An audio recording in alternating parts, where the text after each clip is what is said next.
कहते हैं ना, मेहनत और प्रयास बार बार करनी चाहिए।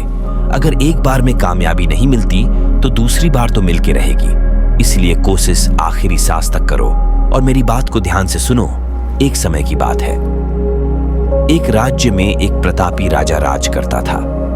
एक दिन उसके दरबार में एक विदेशी आगंतुक आया और उसने राजा को एक सुंदर पत्थर उपहार में दिया। राजा वह पत्थर देख बहुत प्रसन्न हुआ।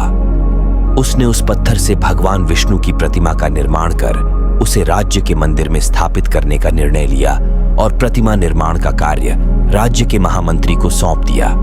महामंत्री गांव के सर्वश्रेष्ठ मूर्तिकार के पास गया और उसे वह पत्थर देते हुए बोला, महाराज, मंदिर में भगवान विष्णु की प्रतिमा स्थापित करना चाहते हैं। 7 दिवस के भीतर इस पत्थर से भगवान विष्णु की प्रतिमा तैयार कर राजमहल पहुंचा देना।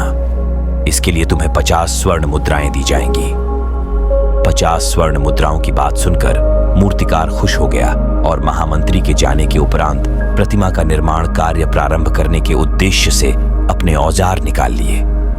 अपने औजारों में से उसने एक हथौड़ा लिया और पत्थर तोड़ने के लिए उस पर हथौड़े से वार करने लगा, किंतु पत्थर जस का तस रहा।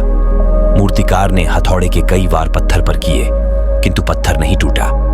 50 बार प्रयास करने के उपरांत मूर्तिकार ने अंतिम बार प्रयास करने के उद्देश्य से हथौड़ा उठाया, किंतु यह सोचकर हथौड़े पर प्रहार करने के पूर्व ही उसने हाथ खींच लिया कि जब 50 बार वार करने से पत्थर नहीं टूटा तो अब क्या टूटेगा। वह पत्थर लेकर वापस महामंत्री के पास गया और उसे यह कह वापस कराया कि इस पत्थर को तोड़ना नामुमकिन है, इसलिए इससे भगवान विष्णु की प्रतिमा नहीं बन सकती। महामंत्री को राजा का आदेश हर स्थिति में पूर्ण करना था, इसलिए उसने भगवान विष्णु की प्रतिमा निर्मित करने का कार्य गांव के एक साधारण से मूर्तिकार को सौंप दिया।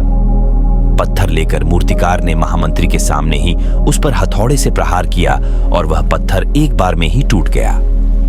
पत्थर टूटने के बाद मूर्तिकार प्रतिमा बनाने में जुट गया। इधर महामंत्री सोचने लगा कि काश पहले मूर्तिकार ने एक अंतिम प्रयास और किया होता तो सफल हो गया होता और 50 स्वर्ण मुद्राओं का हकदार बनता। सीख मित्रों, हम भी अपने जीवन में ऐसी परिस्थितियों से दो चार होते रहते हैं। कई बार किसी कार्य को करने के पूर्व या किसी समस्या के सामने आने पर उसका निराकरण करने के पूर्व ही हमारा आत्मविश्वास डगमगा जाता है और हम प्रयास किए बिना ही हार मान लेते हैं। कई बार हम 1-2 प्रयास में असफलता मिलने पर आगे प्रयास करना छोड़ देते हैं, जबकि हो सकता है कि कुछ प्रयास और करने पर कार्य पूर्ण हो जाता या समस्या का समाधान हो जाता। यदि जीवन में सफलता प्राप्त करनी है तो बार बार असफल होने पर भी तब तक प्रयास करना नहीं छोड़ना चाहिए जब तक सफलता नहीं मिल जाती। क्या पता जिस प्रयास को करने के पूर्व हम हाथ खींच ले वही हमारा अंतिम प्रयास हो और उसमें हमें कामयाबी प्राप्त हो जाए। अगर हमारे वीडियो आपको अच्छी लगी हो तो हमारे चैनल लिसन इट को सब्सक्राइब जरूर करें। मिलते हैं नेक्स्ट वीडियो में।